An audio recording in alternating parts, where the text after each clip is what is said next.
Public Employee will come to session. Madam Clerk, please call the roll. Alderman Ordman, Alderman Villa, Here. Alderman Arnowitz, Alderwoman Murphy, Here. Alderwoman Spencer, Alderwoman Green, Here. Alderman Ogilvy, Chairman Williamson, Here. President Reed. Here. 5 present, you have a quorum. All right, thank you, Madam Clerk. Today we have Board Bill 308, and we have Alderman Jackie COATAR, who is responsible. Okay. Mr. President, do you have to run out of here? Should we take a routine motion or something? Yeah, I do. Okay. I got to go to. All right, Yeah. so make a move to call the roll. I make a motion that we discuss Board Bill number 308. Second. Second. Okay. Second. Call the roll. Alderman Ortman, Alderman Villa, Aye. Alderman Arnowitz, Alderwoman Murphy, Alderwoman Spencer, Oh, he's. Alderwoman Green, Aye. Alderman Ogilvy, Chairman Williamson, Aye. President Reed. Aye. 5 aye votes to discuss. It's essentially bringing it before us. I know. Does anybody have any Yeah, objections that's why to we're previous here. roll? Let's go with it. Does anybody have any objections to previous roll? Okay, seeing none, we'll go ahead and proceed. Okay. All right. Thank you. Oh, here's the Alderwoman from Thank the you. 20th. All right.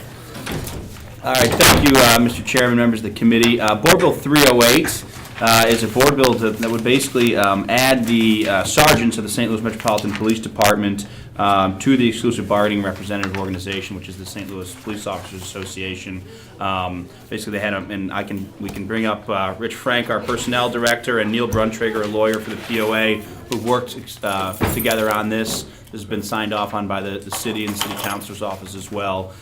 Basically, the reason that we asked to kind of get this going before the end of the legislative session was to be in front of the pending right to work legislation that we anticipate Governor Greitens will sign, which will actually eliminate fair share agreements under the new right to work law.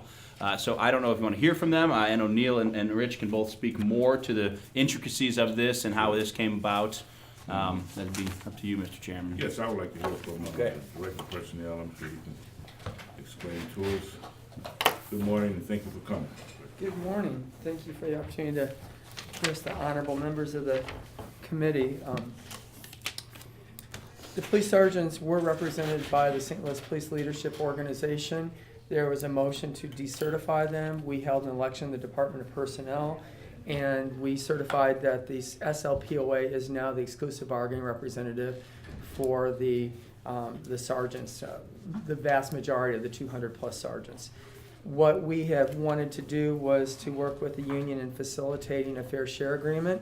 In order to do that, the Director of Personnel needs to enter into an agreement with the union, and at that point in time, I submit my agreement to the union for review. I think Sally Barker, maybe Neil, worked on this draft. I made my revisions. They were all accepted and reviewed by the city councilor. So I'm comfortable with this.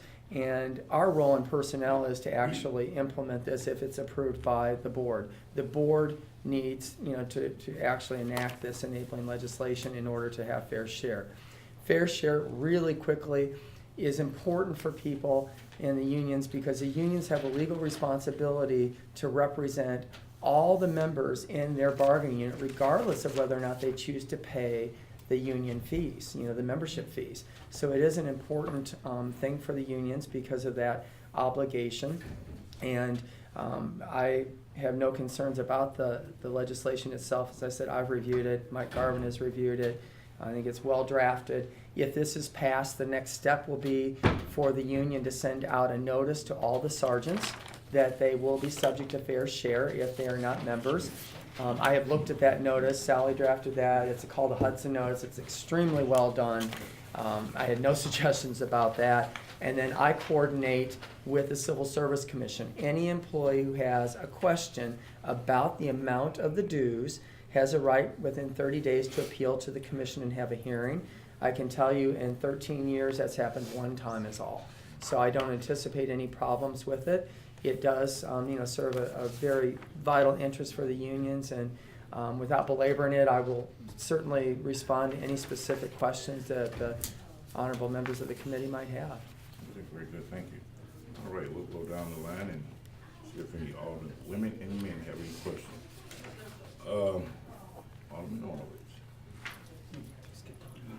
Oh, Alderman Villa, I'm sorry. I apologize, Alderman Villa.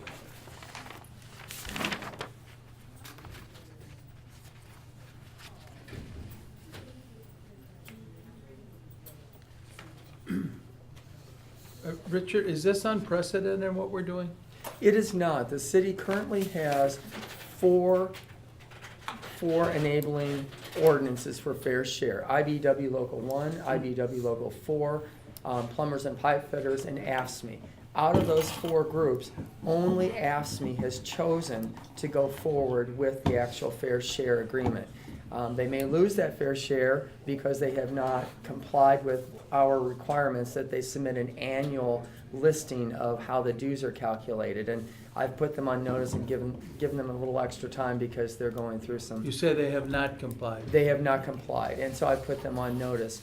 The only other group that we have that has fair share is the SLPOA, because they were grandfathered in. They already had that through the Board of Police Commissioners, and so we had a legal obligation to accept that.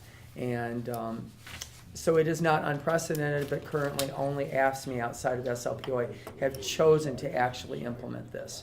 But we do have the four enabling ordinances, and this would be the fifth. Okay, thank you. Mr. Chairman, I'll have a question for Mr. Bruntrager, but I don't have any more. Richard, thank you. Okay, all right, very well. I guess we'll go through with the personnel director and then go from there. Okay, Alderman Arnold. I had what you had. No. Alderwoman Murphy. No question. Alderwoman Spencer. So, can you help me understand the fair share agreement a little more? The fair share agreement is, again, a way that the union can reasonably offset the cost of representing all of its memberships. And there are certain things that you cannot charge to fair share. For instance, political contributions or special kinds of trips or association meetings. Those are carved out. They cannot be included in a fair share agreement. Typically, the fair share is around 2/3 of the cost of a membership fee. So this is, so I'm sorry to be sort of daft here and not understanding all the intricacies of labor. So we haven't had one of these for 12 years. So the fair share agreement simply requires members who do not voluntarily pay dues into the bargaining agency. It requires them to pay a fee. A fair share? A fair share. I got it. Exactly. That Okay. captures it absolutely. And so, okay. I'm sorry, I didn't fully understand that. And the only other difference that I was explaining to Alderman COATAR is that with the first responders, which includes EMS and firefighters and the police, they can also contribute to PACs, which no one else can per state statute, but that's entirely voluntarily. And we don't have to worry about it administratively. We just deduct the fees and the union figures that out. Do other municipal police departments have an agreement such as this? Oh, absolutely. So this is not, as the alderman from the 11th pointed out? Not unusual. Fair share is all across the country. Okay. That's all the questions I have, Mr. Chairman. Alderwoman Green. No questions. All right, I guess we'll have the gentleman come up. Sorry. That's right, Neil Bruntrager. Thank you. Why don't you come up and In the hot seat. I'm in the hot seat. If I could add just a couple of things, Rick eloquently explained how this works. Nothing about this bill mandates membership in the union, okay? So again, all this does is implement how fair share works. And fair share has been the product of years of development, both at state and federal levels, in the state courts and legislatively. And basically, what it's designed to do is deal with what we call the free riders. People get the benefits of a negotiation. You can't carve them out, as Rick said. But the truth of the matter is you should have to pay for the benefits that you're getting, because you are getting those benefits. And what it does is there are elaborate and very expensive processes that we go through in order to calculate what that fair share would be.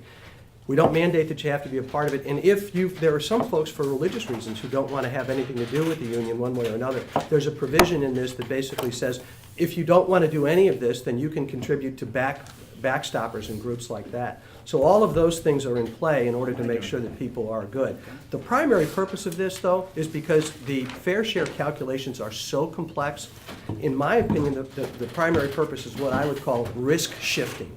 So the city doesn't want to be in the business of having to calculate these things, because if we screw it up, it's very expensive. There are fines, there are all sorts of things that happen, not to the city, but to us, okay, as the union. And so the city wants no part of these calculations. We do it, and we spend $10,000 a year doing it because we have to be confident that we're in compliance with both state and federal law.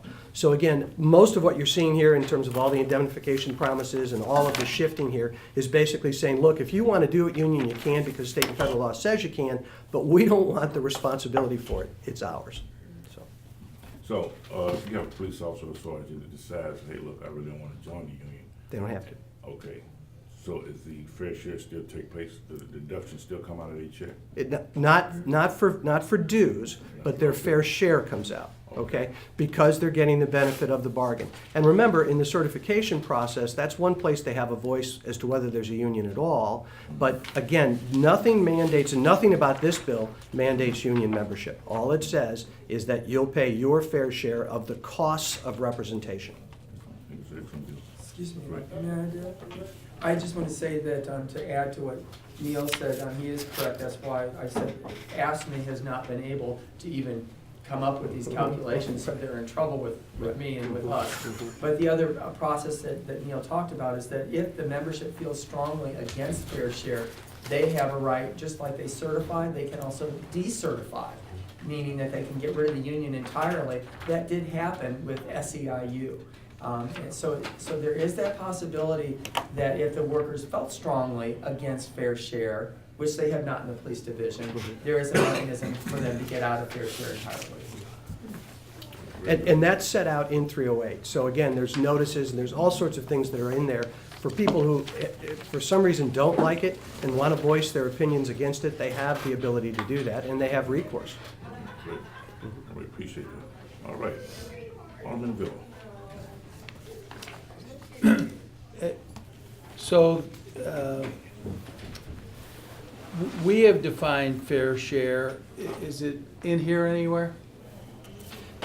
The definition? I don't believe that it's in here as a definition, but fair share has a meaning. It's a term of art within the labor world that's been established by both state and federal courts. You say a term of art?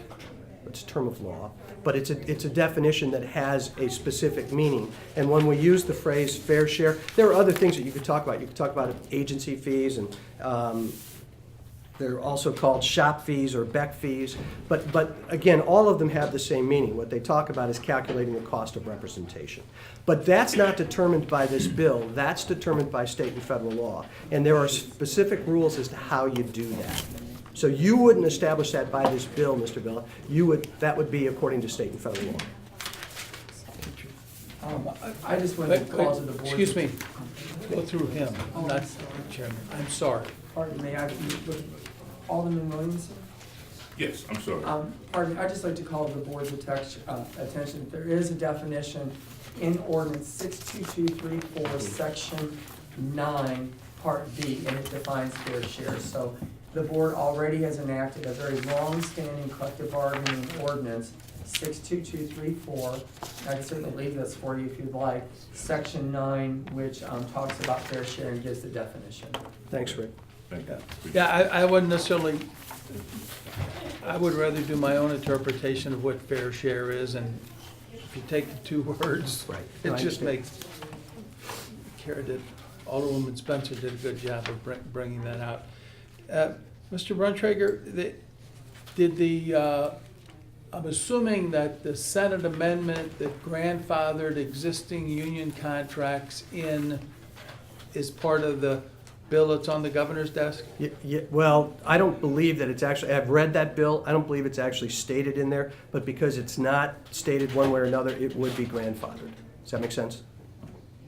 Yeah, the absence of specific language in there would dictate that if they've got an existing contract, that runs out before any, Yes, sir. makes sense to me. Mhm.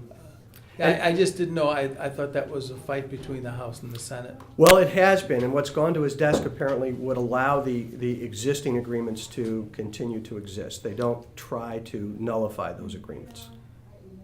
So it's conceivable that the plumbers and pipe fitters may not be affected by the right-to-work provisions for another 4 years. 3 years. Conceivable, yes, sir. Yes, sir. And hopefully there will be major changes before then. But I editorialize. Yeah. And, not to rain on your parade, what if Governor Greitens calls a press conference and signs it on Monday? Well, unless there is emergency language in the bill that says it is enacted right away, we would still be protected and grandfathered. But you have to get the mayor to sign this, don't you? Yes, sir. Okay. Yes, sir. Yeah. Thank you, Mr. Chairman. No further questions. Alderman Arnowitz. Alderman Murphy. No, but he asked it answered. Thank you. Alderman Spencer. No questions. Alderwoman Green. No questions. All right. Well, if no further questions, I entertain a motion to pass on Board Bill 308. So moved.